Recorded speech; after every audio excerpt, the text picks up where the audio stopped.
This is PenDust Radio. Welcome, all you literati, you lovers of words and tales, you who need a break in your hurried, harried lives. We have a salve for your soul with stories imaginative and original. Short stories, riveting fiction, and wildly creative nonfiction. PenDust Radio. Definitely not the same old story. Please visit us at pendustradio.com. This podcast is a production of Rivercliff Books and Media. We publish literary fiction and creative nonfiction. Learn more at rivercliffbooks.com.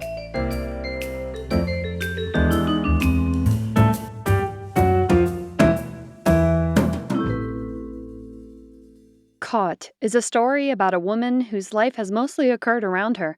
She has watched things transpire rather than acting to make them happen. But one day, something happens that upends her life and forces her to make changes and decisions. Jessica Barksdale is a professor of English at Diablo Valley College in Pleasant Hill, California, and teaches novel writing online for UCLA Extension and the Southern New Hampshire University. Her 15th novel, The Play's The Thing, and her second poetry collection, Grim Honey, are forthcoming. She lives in the Pacific Northwest with her husband. This is a work of fiction. Caught. Written by Jessica Barksdale. Read by Taylor Coan. The first time it happened, Melanie was 50 feet away as the kid spun around the blind corner, his shiny silver Mercedes drifting on two wheels, at least for a second. Sun glinted through the sudden spaces under the car. The for sale sign in front of the Delgado's house rocked back and forth. The wind blew dried eucalyptus leaves, the edges thin as knives. She threw up her arms as the car righted itself, the leash yanking Remy, her dog. Remy whined. The kid skidded hard to a stop, the rear of his car lifting. The smell of hot brakes and tires wafted from under the car as the motor ran. "What the hell?" she yelled, ignoring the banging of her heart. The car inched closer, and when she was 2 feet away, he rolled down his window. The first thing she noted was his pimples, and then the shine of grease on his forehead. Might as well wear a sign that read hormones, she thought. He smelled like hair gel and cigarettes smoked by his friends in the back seat. "Sorry," he said. "Sorry? Any closer, my dog and I would have been dead." He put on a sullen face, eyes glazed and staring straight ahead. "You should drive 10 miles an hour on this street. It's basically one lane. Do you want to run someone over?" He pushed a hand through his thick, dark hair. Then he shrugged, and for the 1,000th time, Melanie marveled that the entire population hadn't been killed by teenaged boys. Her own boys had managed not to kill her, and they lived in her house. "I don't really want to talk to your mother, Tina, right? But I will. Slow the hell down."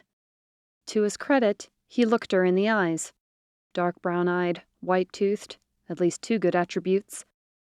He'd probably been an adorable toddler, staggering around the house on chubby legs, with a big smile. Poor kid. Driving was likely his only power, she thought. But still. "Sorry," he said. "You said that already."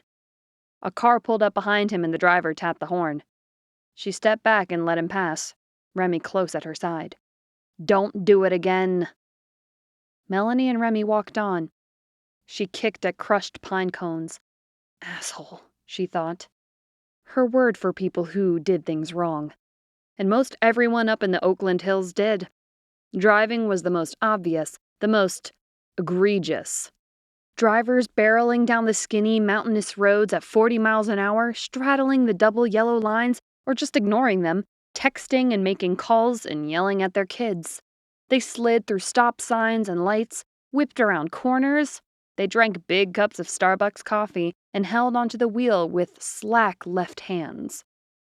Walkers, dog walkers, weren't much better, letting dogs off leash, dogs that were supposedly friendly, the ones that never bite or have never done that before. Right, Melanie thought, saving Remy weekly from snapping, slavering biters. Or the walkers were just benignly oblivious, using expandable leashes, their dogs crisscrossing on the street so that it was impossible for Melanie to know which side to stay on. Then there were the ones that didn't pick up the mounds of dog shit. Piles of it everywhere. Or the ones who left the full poo bags on the street. Who did they think would clean up after them? She didn't even want to think about the bicyclists zipping down from regional parks. Toward the end of their marriage, her ex-husband Dan took up biking. A $2,000 technological marvel bike, special shoes, fancy helmet, all that damp, smelly spandex. On weekends, he'd leave for the entire day, riding from Oakland through Berkeley into Contra Costa County and the wide-open suburbs with their trails, or at least wider streets. Or so he said. Now, half the time, Melanie had the notion of ramming bikers and flipping them up like poker chips. But instead, she was forced to follow them down the hill, looking at their ghastly ass cracks through their worn-out biking shorts. But really, no one should live up here at all. The 1991 fire hadn't taught any of them a lesson. Big houses built one after the other next to stands of drought-dry eucalyptus and now-dying Monterey pines. Empty lots let go to seed, clumps of oily, invasive Scotch broom, budget cuts and closed fire stations, small streets barely big enough for the remaining fire engines, global warming, offshore flows. The entire hilly community was one struck match away from extinction. Just like this neighborhood kid, people were blind to anyone but themselves. But who was she fooling? Despite the danger, she and Dan had moved to the hills for the view. For the neighbors with kids, the block parties, the nearby parks, the swim club. Now Melanie was the only one left in the big house, rolling around it like a marble in a matchbox. Back home, Melanie took off Remy's leash and gave him a dried bull's penis, marketed as a bully stick dog chew. He trotted outside to his spot on the outdoor couch and started gnawing. Sitting down at the kitchen counter, she opened her laptop and searched the neighborhood watch list for Tina Simmons' email address. After what Melanie saw today, it was clear Tina needed a new script. What kind of advice was she giving that monster? From what Melanie had gathered at block parties, the father wasn't around and hadn't been for years. It must have been Tina who taught her son to drive like a maniac. Melanie scrolled until she found Tina's name and address. Settling onto her chair, she started typing, but then sat back and stared at Remy in the sun. The dog was oblivious to bad parenting and near-death experiences. How many times had Melanie's older son Robert driven while drunk? Or while on some other substance, something Melanie would only learn about years later. He'd sneak out of the house, first to run around the neighborhood with his friends, and then later to drive like an idiot with his lights off. He'd siphon gas from Melanie's and Dan's cars, sped around until he ran out, and then steal more gas from someone else. Robert and his friends destroyed the local soccer field. They had to do community service for weeks at the nearby assisted living facility. He was lucky Dan pulled a few lawyer strings to keep him out of juvenile hall. Melanie clicked on the subject field and wrote, "Your son." She sat back and thought about her sons. Robert was okay now, just starting his life. Will was almost independent at 27, a firefighter recently hired to a district. Finally. All she paid for was the health insurance and his phone. A miracle, really. He hadn't learned to read until halfway through second grade, even though Melanie and Dan knew he was smart. And there were those disturbing drawings in third grade. Bombs and blood and black and red ink. She thought of all the meetings with teachers who were as exhausted as she was at her own school, and with her own students and their hyper-parents. 22 years of it. The work was endless. There were forms, individual education plans, teacher notes to parents, phone calls, and after-school check-ins. Being a teacher hadn't made it easier to be a parent. How she and Will wrangled about homework. Both of them red-eyed, wild-haired by night's end. The pages of reading and the long essays. She remembered how he'd stalk off, slamming doors, his eyes averted when he slunk into the kitchen in the morning, submitting to the daily routine, his stiff, battle-ready back as he walked out the front door, hefting his 50-pound backpack. If it hadn't been for the special education resource room and the therapists, for the whole family, Melanie might be making weekly visits to Lompoc Prison with other mothers and wives. Will probably didn't remember half of it, or that she'd been there the whole time, standing behind him. Melanie glanced back at Remy, his black eyes on her as he chewed. So much better to have a dog. You can screw up, and dogs forget. You could do your worst, and they still loved you. You could fill a bowl of water with an old garden hose. You could feed them hard pellets of food. You could lock them in a cage for 4 hours with only a rawhide bone and a blanket, and all was forgiven. Melanie sighed, closed down her email, and closed the laptop.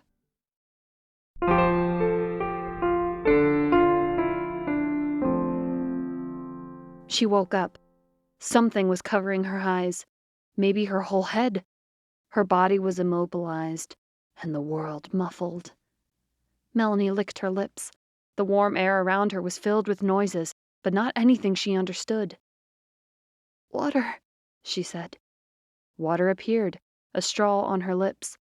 She sucked, but couldn't see who held the glass. She released the straw and sank back, but even that tiny movement was painful. The tendons on the side of her neck pulsed and burned. Each vertebrae of her spine screamed on the stiff mattress. "Where?" she asked. She breathed in the scent of the hospital.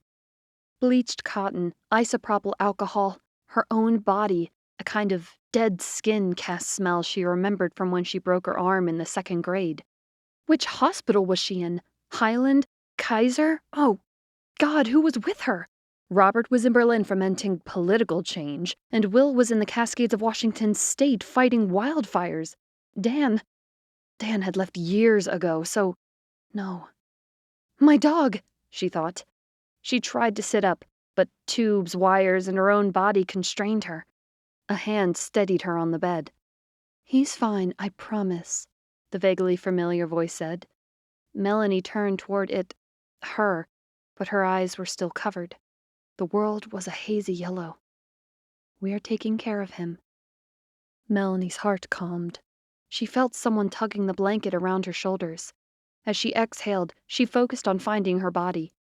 Closing her eyes against the yellow, was something oily covering them?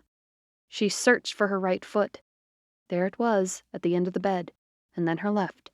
She tried to wiggle her toes, and she might have, but pain radiated up her legs into the center of her body, which felt achy and was a deep well of glistening maroon blood. Other than that, she felt okay from her chest to her fingertips. She moved those, too, scratching the sheet as she did. "What happened?" she moaned. "You don't remember?" a second voice asked. A slash of sun on Remy's white, fluffy fur, a click of dog tags, a pine cone, and a scrap of paper. A sound like packing tape ripping fast and hard off the cardboard. Then something she could not really describe. A bump, screaming, and her body flying. A wrench in her arm and side, a crack of spine and skull, and a hard, white flash. Then she was here. That little shit, she thought. She inhaled and held her breath, trying to see the car as it smashed into her, the hard wing of his front bumper, the bull of his grill as it rammed into her. Maybe she was inventing this part, but she imagined his wide eyes full of terror. "Damn it," Melanie whispered. "He didn't mean to," the first voice said. Melanie now remembered where she'd heard it before. "Shh," the second voice said, clearly in charge. A nurse. "Let her rest." Melanie thought of the t-shirt a man at the gym wore daily. "I'll rest when I'm dead." She could hear and feel. She could move her toes. "He hit me," she said to the voices. "He didn't mean to," the familiar first voice repeated. "I warned him," Melanie said. "Didn't pay you or the law any mind," the nurse voice said. There was a pause, whispers, hospital sounds in the hall. Melanie swallowed, her throat parched. Am I all right? Your doctor will be in to see you soon. The nurse moved close, adjusting things around Melanie's pillow. Machines clicked and beeped. I know what that means, Melanie said, her words coming out of her mouth in whole, slow pieces. I watch TV. I'm not paralyzed because I can move, see? She wiggled her toes again. Then she moved her fingers, and that was when she noticed the casts. My arms? The familiar voice was crying now, and if Melanie weren't in casts, she'd slap her. Who was she anyway, worrying so much about the he who hit her? Why did she care? Why was she defending this stupid, ignorant kid who didn't listen? Why was she sitting next to Melanie instead of Robert or Will? Where were her friends and family, her sisters, cousins? And then she knew. Tina. It's all your fault, Melanie whispered. I know, Tina sobbed back. I know. The news wasn't as bad as the television show she watched on Thursday nights would have made it. No paralysis from the waist down, no surprise brain tumor along with the concussion, or incipient MS exacerbated by stress. The show would have included emotional visits from her mother, admitting that Melanie was adopted or a child of rape. This fine episode would have had her sons calling from the tops of mountains or small submarines at the deepest ocean depths. The doctors would plead for them to get to the hospital without delay. They would hurl themselves home, bringing gifts and their hearts on platters. They would have kneeled at her bedside and forgiven her all her mothering mistakes. Possibly, her ex would have seen the errors of his ways, leaving his young bride for the true comfort of the good woman he'd spent half his life with. But Melanie only had 2 fractured arms. Apparently she flung them upon impact, trying to protect herself. A concussion, scratched corneas, and random lacerations from rocks and branches, tossed as she was onto the steep hillside. They were still watching for internal bleeding. She would feel this way for a long time. According to Tina, Remy smartly dodged and avoided the collision. But he hadn't run away. He waited by Melanie's side until the paramedics came, then went placidly with Tina after the ambulance roared off. Now, according to Tina, the shitty murderous kid was dog-sitting and dog-walking and being very helpful. Stephen has a good heart, Tina said, again, but for the first time today, which was day 4 of Melanie's hospital stay. Melanie's arms were elevated on pillows. She had strict instructions to avoid movement, which meant that the nurses came in with a bedpan when necessary. Tomorrow, though, she would be moved to a convalescent facility where she could actually convalesce. Her eye bandages would come off later in the day, and the nurses promised her a sponge bath before bed. I don't want to talk about it anymore, Melanie said. He's a good boy. What's that even mean? He stays with me. Tina's voice was almost a wail. He's good that way. Right. Melanie turned to the wall before remembering that no one could see her cry with the gauze on her eyes. Go home, she wanted to shout. Get the hell out of here.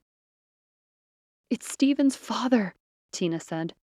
Melanie heard rustling tissues and the blowing of a nose. It's always the father, Melanie said, though it wasn't. On bad days, she worried she was the dark heart of her son's faults, personality quirks, and moral lapses. Sometimes, when she couldn't sleep, she ran through her litany of errors: antibiotics, hot sauna, sex, a glass of wine while pregnant, inability to say no, inclination to yell, general and persistent fatigue during their childhoods.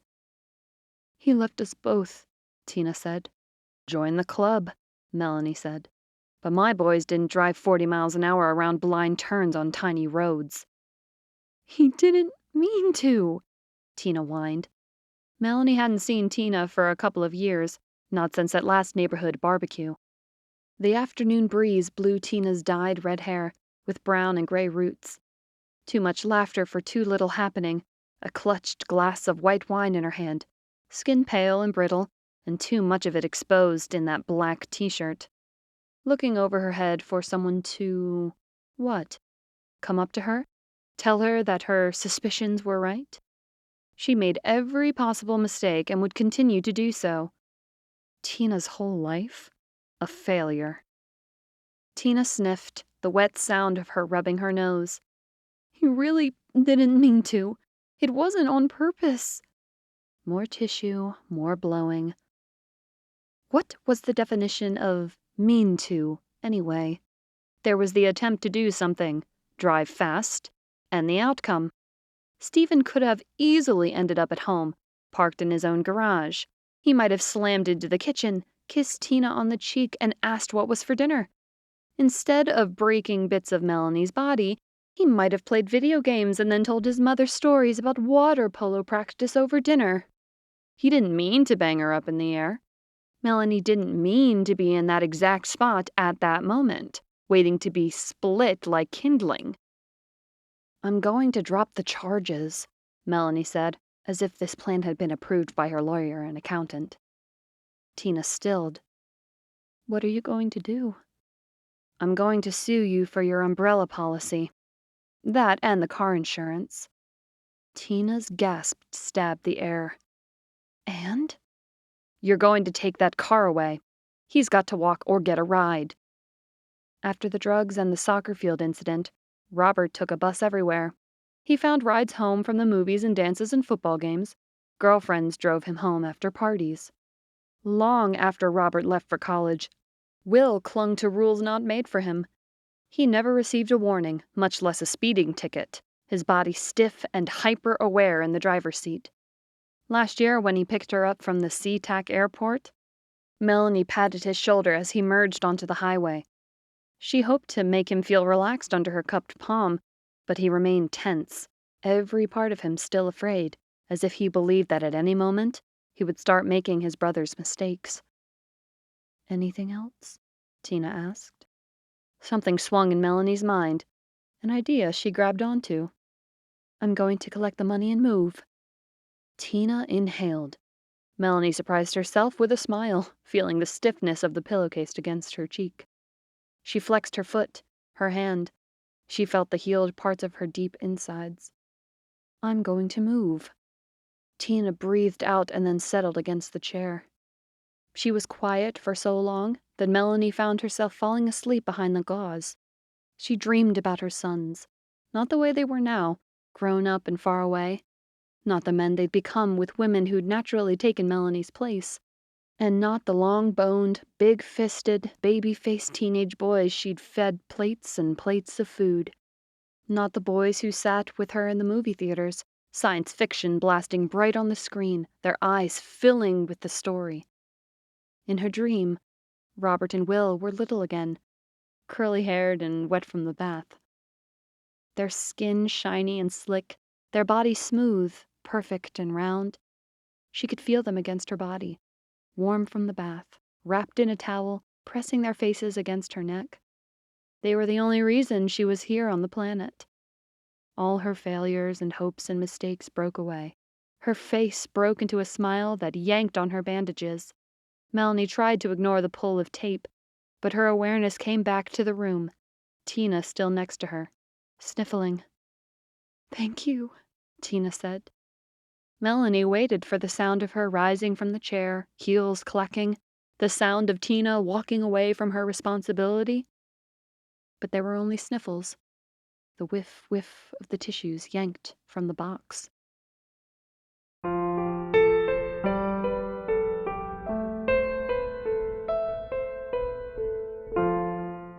By the time she'd been transferred to Apple Valley Convalescent Facility, Melanie's sight had returned, though she wished it hadn't.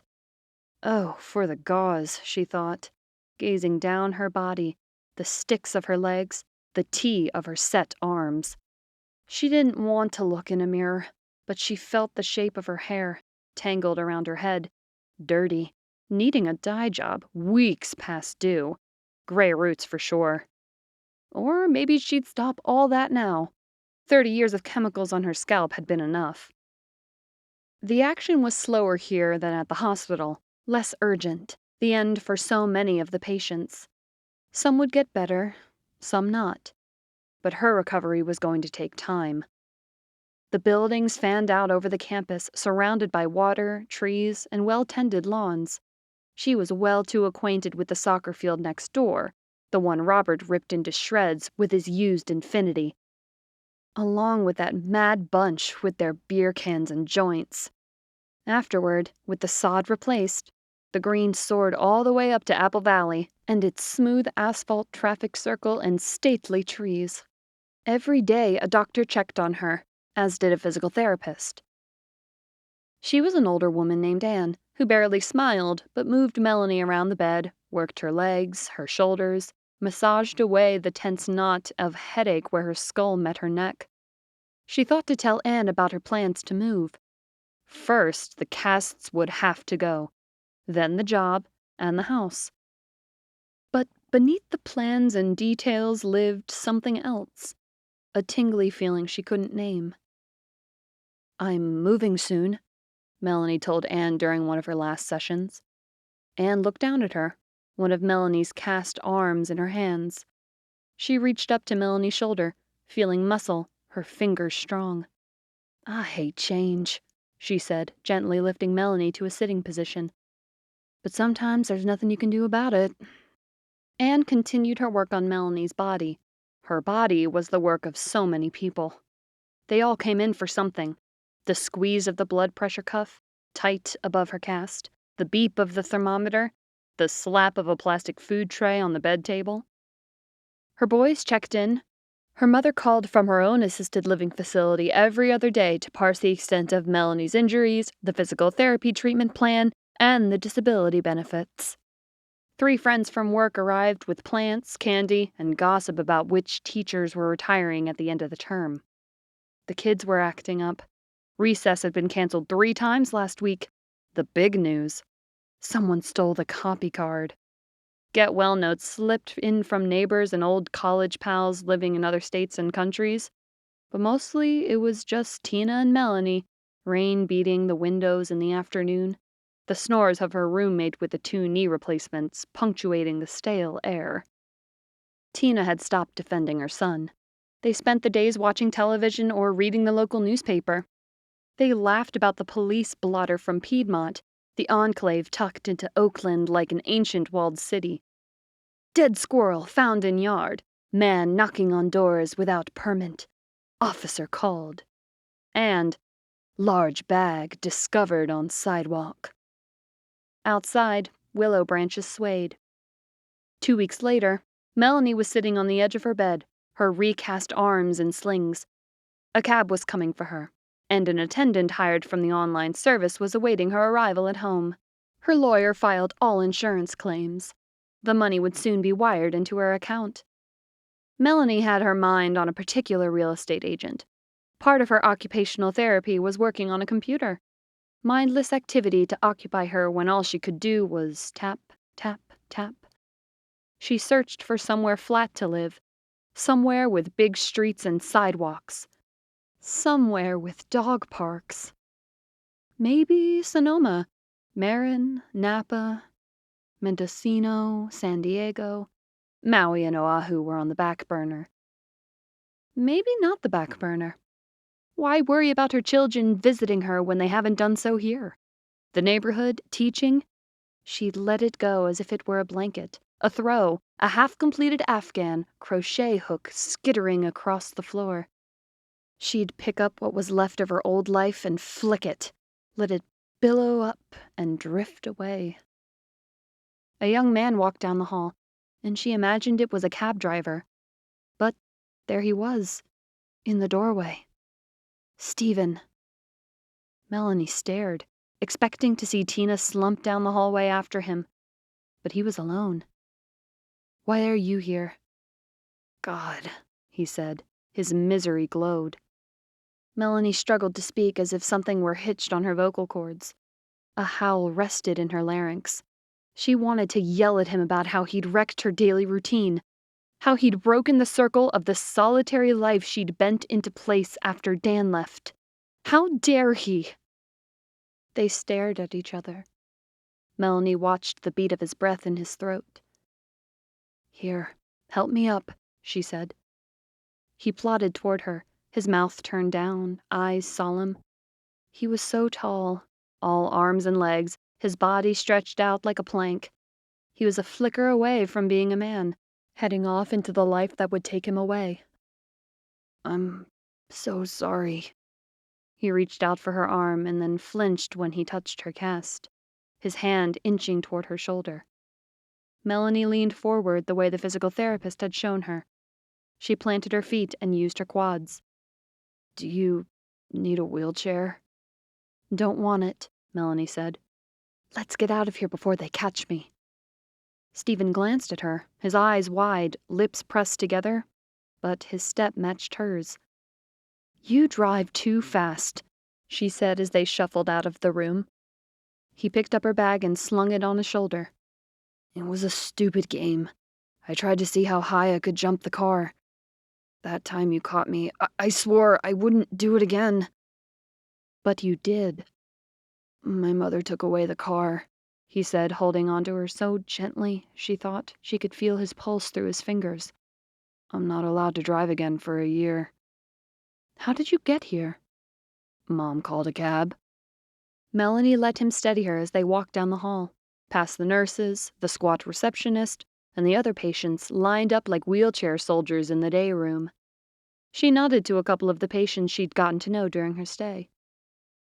Stephen was taller than both Will and Robert. His gait was lopey, his arms long, hands and fingers thin and pale.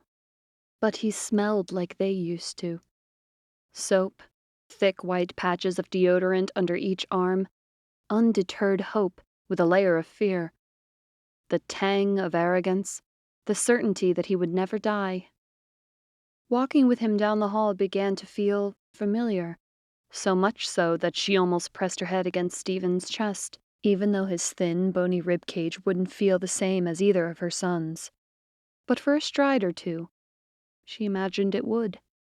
Out in the air, Melanie blinked against the light and then saw the yellow cab. Remy in the back seat, his tail wagging. Stephen lowered her into the back seat, and as she sat down, Remy crawled into her lap. "All set," Stephen said. "Ready?" Melanie nodded, surprised by tears as she put on her seatbelt. Remy licked her cheek and ear. She wiped away the tears along with his saliva, his panting, warm dog breath in her face. The cab driver started the motor. Sitting next to her was the boy who plowed her down and smashed her flat, leaving her broken. As Stephen talked to the cab driver, she thought of him so far into the future that all of this was only a memory. That lady and the dog. That lady I hit with my mom's car. The lady who left and never came back.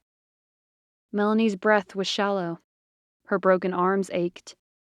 Here she was again, smack in the moments that change everything. She thought of Robert before leaving the house for a night out with his drunken, noisy friends.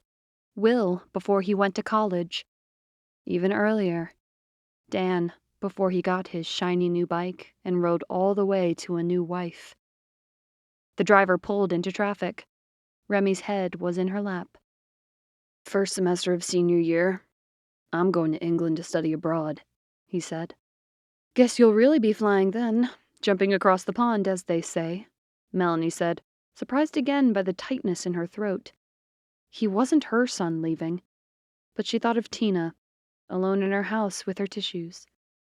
"Will you be there for the holidays?" she asked. He shrugged. "Your mom could fly over. Do Boxing Day in London." Stephen petted Remy. "Maybe." Stephen told her about school. His favorite class was chemistry, and his mother was so worried all the time. He petted Remy some more, and then they looked out the window, the air blowing through his dark hair and through Remy's fluff. What was changing? Melanie wasn't sure. Her whole life? Nothing? It should feel bigger than this, wider than the small thing cracking open inside her as she sat in the back seat of the taxicab. More than just hope, the same hope she felt in Stephen as she clutched him in the hallway. There should be a clear outcome in sight, nothing ambiguous, something to interpret and understand, a big Oh, yes! But all she knew for sure was that this pimply, gangly, and still growing boy smashed into her. She was caught by the heavy car, tossed skyward, arms out in front of her. There she was, moving away and moving closer. Moving. This story is copyright 2015 by Jessica Barksdale. This recording is copyright 2020 by Rivercliff Books and Media. All rights reserved. Thanks for listening to this episode of PenDust Radio. For more information or to submit your writing to the podcast, please visit pendustradio.com. This podcast is a production of Rivercliff Books and Media. Learn more at rivercliffbooks.com. The story featured in this episode is a work of fiction. Names, characters, places, and incidents are the product of the author's imagination or are used fictitiously. Any resemblance to actual events, locales, or persons, living or dead, is entirely coincidental.